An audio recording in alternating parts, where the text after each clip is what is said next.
Shalom saudaraku, pagi ini kita akan membaca firman Tuhan dari Lukas 22 ayat 39 sampai dengan 46 di Taman Getsemani. Saudara, kita mulai dari ayat 1, ayat 39 sampai 46 dengan menjelaskan makna-makna yang terkandung ayat per ayat. Saudara, saya akan bacakan dari Lukas 22 ayat 39.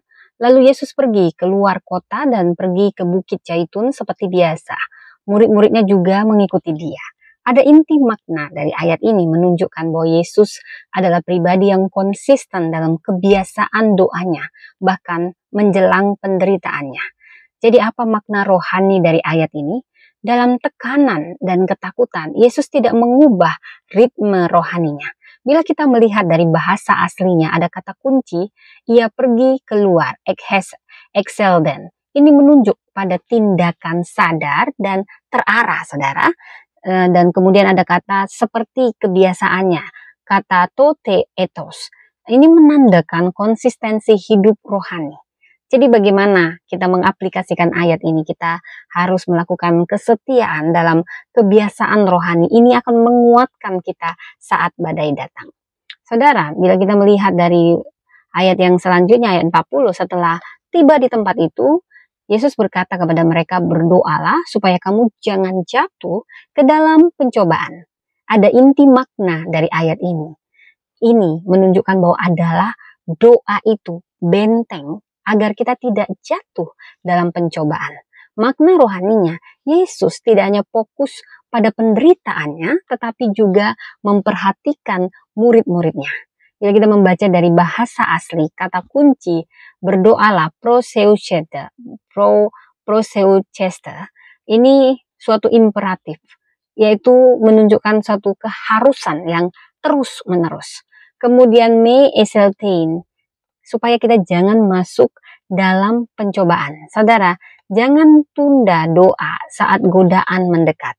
Doa adalah pertahanan jiwa. Ayat 41 dikatakan, kemudian ia menjauhkan diri dari mereka kira-kira sepelempar batu jaraknya. Lalu ia berlutut dan berdoa. Ada inti makna di sini. Yesus mencari tempat pribadi untuk doa yang mendalam. Makna rohaninya, saudara, kesendirian kadang bisa membuat suatu tempat perjumpaan yang intim dengan Allah. Bila kita lihat dari bahasa asli, kata kuncinya berlutut, goni. Ini menunjukkan kerendahan total. Karena itu kita perlu meluangkan waktu khusus kita untuk berdoa secara pribadi dan rendah hati. Dan di ayat 42 dikatakan, ya Bapa, jikalau engkau mau, ambillah cawan ini, ambillah murka ini daripadaku. Tetapi Yesus akhirnya merendahkan dirinya, dan di sini pergumulan paling tinggi. Tetapi bukanlah kehendakku, melainkan kehendakmu lah yang terjadi. Inti makna ayat ini, Yesus menyerahkan kehendaknya demi kehendak Bapa. Ini punya makna rohani penyerahan total. Inilah puncak dari ketaatan iman kita, penyerahan total.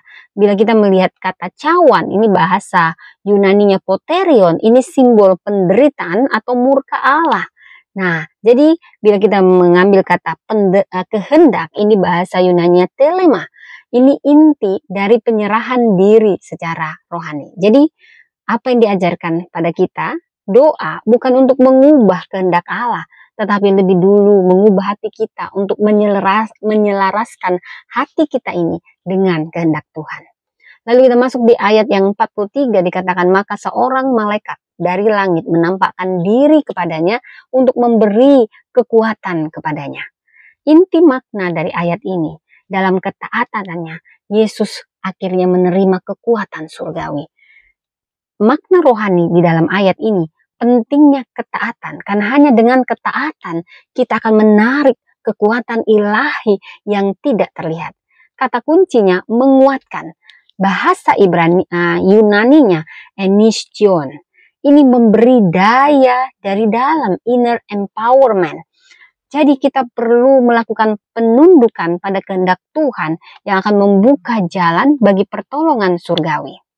Bila kita masuk ke ayat 44, ia sangat ketakutan dan makin bersungguh-sungguh berdoa.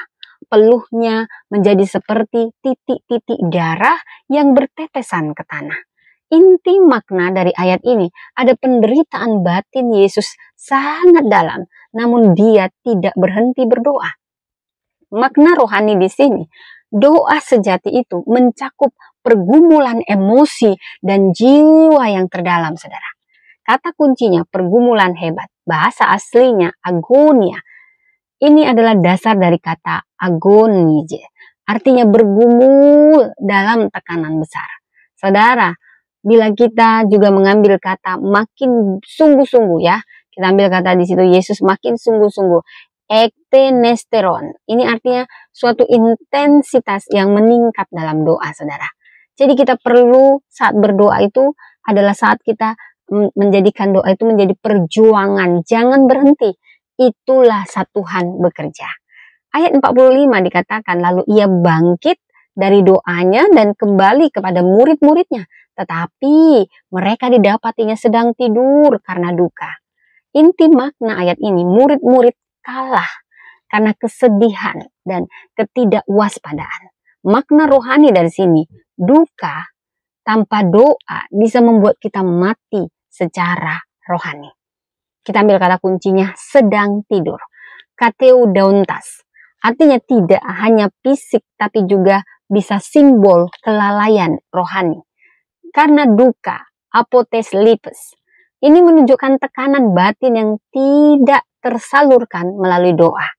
Maka kita perlu tidak membiarkan, jangan biarkan dukamu menguburmu dalam tidur rohani.